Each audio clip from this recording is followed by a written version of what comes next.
This is what happens when you get to be 50, you get put in a box or a coffin or both at the same time, even before you're dead. Did you push record?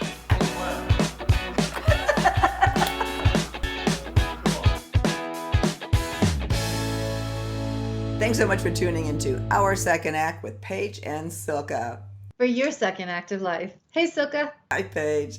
Hey, today, I was doing some research, again, some topics, what's trending out there, etc. And obviously, one of the things that we like to do on this program is to chip away at ageist mentality or feeling, that you're old. And I ran across some really kind of fun articles that I thought deserve a conversation, both from for fun perspective, but the more we get into it, it's like, how do we feel about this? And that is, what should you never say to somebody over 50?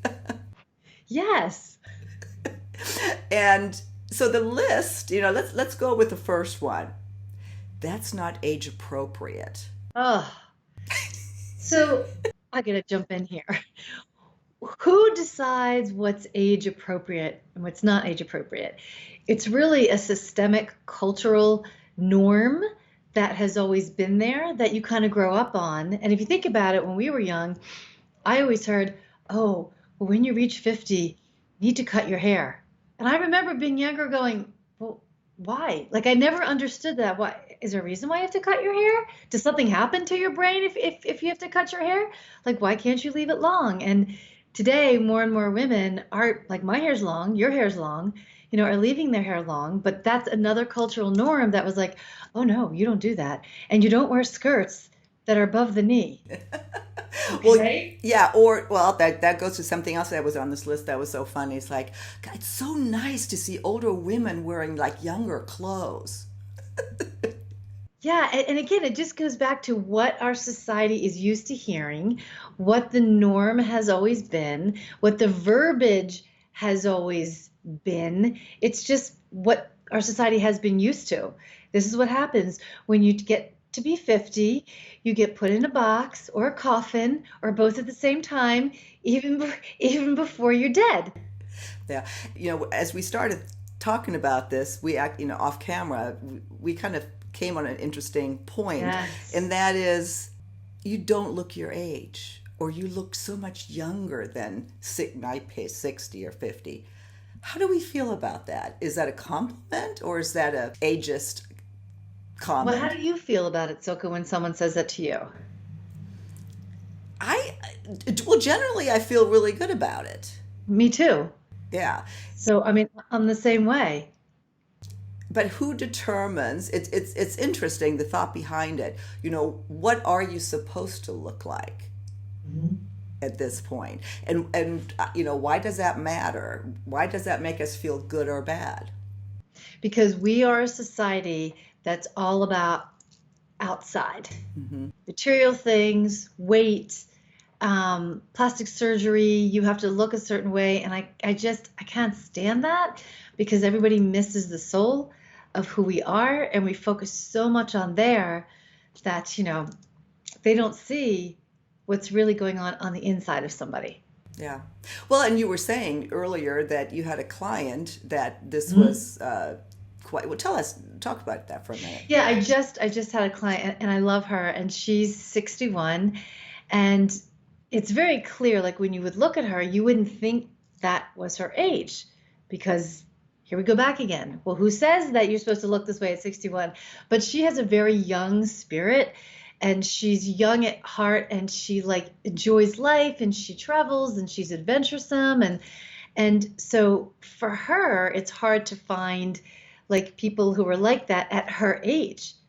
So she kind of feels like she's more the anomaly rather than, more of the majority.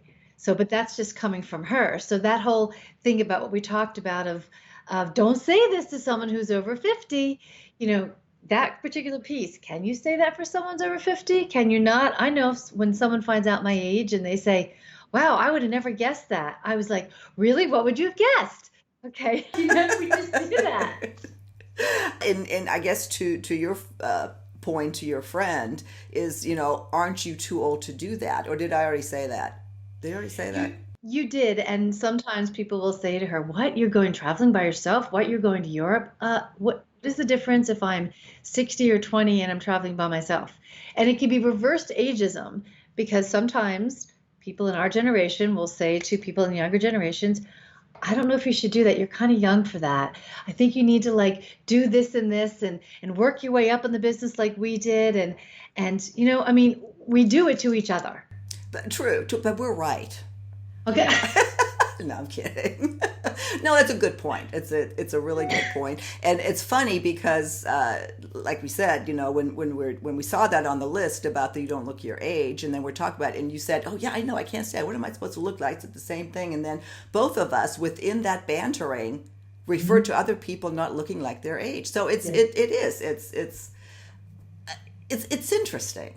Wouldn't it be nice if we just kind of looked at everybody like, "Oh, wow, you're really living life. What are you doing? That sounds great." Whether you're 20, 30, 40, 50, 60, 70, 80, it doesn't matter. Yeah. And we want to hear from you. We want to hear from our viewers. What is your pet peeve? Let's put these together and maybe, broaden that conversation about what you do and don't say. What is hurtful? What might you be saying that could really either make someone stay or reinforce feeling old, which is what so many of us are going through, every day already. I do think that there are some things that you absolutely don't want to say, especially in the workplace and all the struggles we already have with ageism in the workplace. You brought up some good examples. Yeah, I've had clients through the years who, even though you're not allowed to be not hired for your age, let's be clear, it happens, and you're told different things. So I've had multiple clients through the years be told things like, "Well, I don't know if you're a fit for our company," even though they're a complete fit on paper as far as the job, their experience, their this or that. And I actually had one client who was told, "I just don't know if you'll fit in with our 2030, population we have here." Okay. And then I flip with, maybe they wouldn't fit in. Or maybe the combination of younger generations and older generations working together could be really incredible because they both bring something else. So yeah. Who knows, Or why are you even applying for this position? You're overqualified. Yeah, you're overqualified.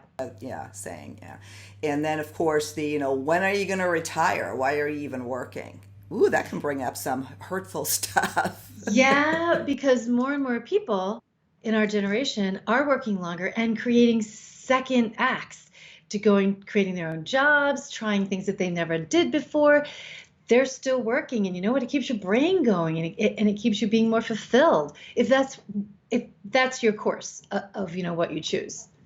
Well, I think that, my whole thing, and I want to sum this up because we're at the end of our time here, is that, with this whole platform, we want to encourage just a different view of aging. And, in a fun and somewhat serious way, maybe raise awareness to what is or can be hurtful. And to your point, let's not do that to the younger generation either, because that's where the division, that's where we hit heads, and maybe that can be alleviated somewhat. I'll leave it to you to close, Paige. I love how you do that, Silka. I leave it to me to close. Basically, this is what it is. There's ageism across every generation. It's just what it is. So be cognizant of what you say to someone and what you don't say to someone. And really, it's just, wow, I love how you're living life.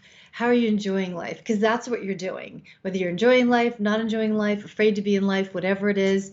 But please don't say to a woman, "I don't know if that's age appropriate to wear," because that is not a good thing to say. That's how I'm going to close, because that's one big thing that don't say that to a woman. Yeah. Or if you're going to tell me that I remind you of your mom, she better be 40. Paige, we'll see you next time on Our Second Act with Paige and Silka. For your second act of life. Bye.